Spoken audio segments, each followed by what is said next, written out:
Shalom Bapak Ibu Saudara dimanapun Anda berada. Berjumpa kembali dalam Renungan Verse of the Day hari Selasa 18 November 2025. Mari kita memulai di dalam doa sebelum kita menerima firman Tuhan. Terpujilah Engkau ya Allah Bapa di dalam surga, Allah sumber segala berkat kehidupan bagi kami sekalian. Kami bersyukur pagi ini kami ada bersama-sama untuk kembali merenungkan firman-Mu ya Tuhan, yang menjadi pelita bagi kaki kami dan terang pada jalan kami. Kami mohon Tuhan bersabda bagi kami, biarlah kami terus dituntun untuk selalu hidup di jalan-Mu dengan berpegang pada firman-Mu. Terima kasih Bapa, bersabdalah bagi kami. Dalam nama Tuhan Yesus kami berdoa. Amin. Firman Tuhan pagi ini di dalam Injil Markus pasal 12 ayat yang ke-42. Firman-Nya berkata, "Lalu datanglah seorang janda yang miskin, dan ia memasukkan 2 peser, yaitu 1 duit." Bapak Ibu Saudara, apa yang biasanya dilakukan orang jika hidupnya berkekurangan? Biasanya kebanyakan orang akan mengeluh, atau mencari bantuan, atau meminta belas kasihan, atau meminjam uang kepada orang lain.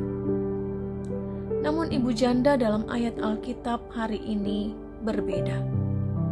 Justru dalam kekurangannya, ia tetap memberi dari kekurangannya. Bahkan dikatakan memberi seluruh nafkahnya. Ia tidak seperti kebanyakan orang yang mengeluh atau meminta belas kasihan atau meminta berkat dari orang lain. Justru dia menjadi saluran berkat. Sehingga dalam ayat selanjutnya, Tuhan Yesus memuji ibu janda ini dengan berkata, "Aku berkata kepadamu, sesungguhnya janda miskin ini memberi lebih banyak daripada semua orang yang memasukkan uang ke dalam peti persembahan. Sebab mereka semua memberi dari kelimpahannya, tetapi janda ini memberi dari kekurangannya, semua yang ada padanya, yaitu seluruh nafkahnya." Bapak Ibu Saudara, melalui kisah ibu janda ini kita diajar 3 hal. Yang pertama, belajar menggantungkan hidup kita sepenuhnya pada pemeliharaan Allah.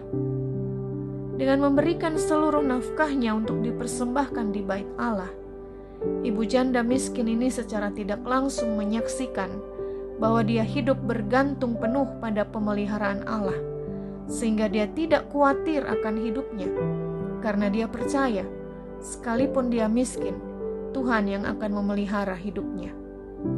Yang kedua, belajar memberikan yang terbaik untuk dipersembahkan sebagai wujud ucapan syukur kepada Allah. Pemberian seluruh nafkah adalah pemberian terbaik, apalagi dipersembahkan oleh seorang janda miskin.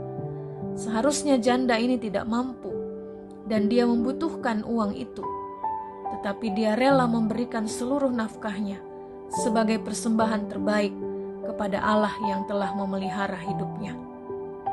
Yang ketiga, belajar memiliki hati yang selalu bersyukur.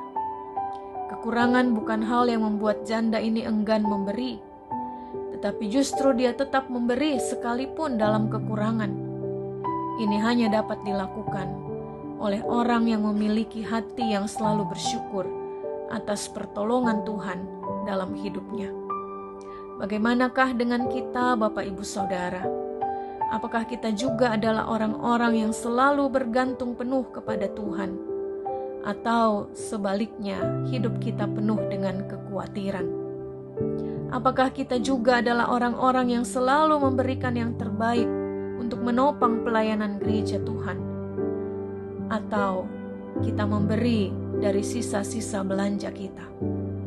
Dan apakah kita adalah orang-orang yang selalu memiliki hati yang bersyukur kepada Tuhan, sumber segala berkat? Atau kita lebih banyak mengeluh dalam hidup kita?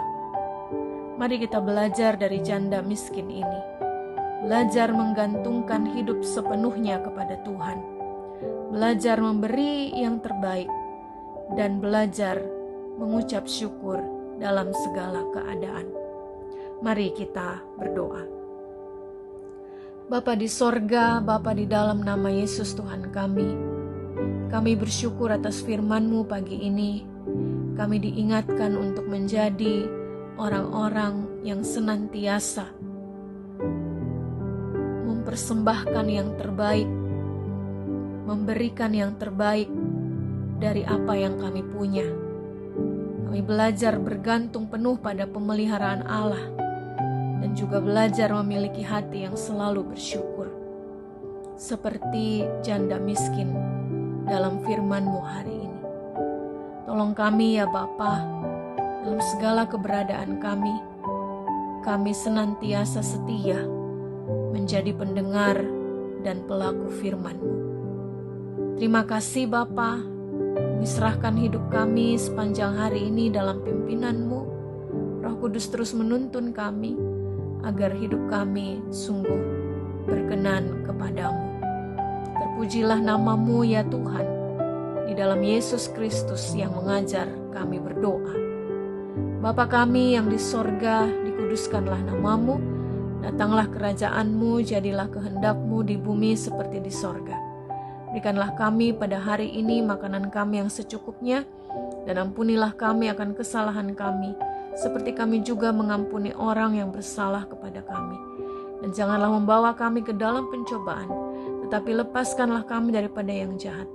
Karena Engkaulah yang mempunyai kerajaan dan kuasa dan kemuliaan sampai selama-lamanya. Amin. Bapak Ibu Saudara, demikian renungan firman Tuhan hari ini. Selamat beraktivitas dalam kasih dan penyertaan Tuhan. Tuhan Yesus memberkati kita semua. Amin.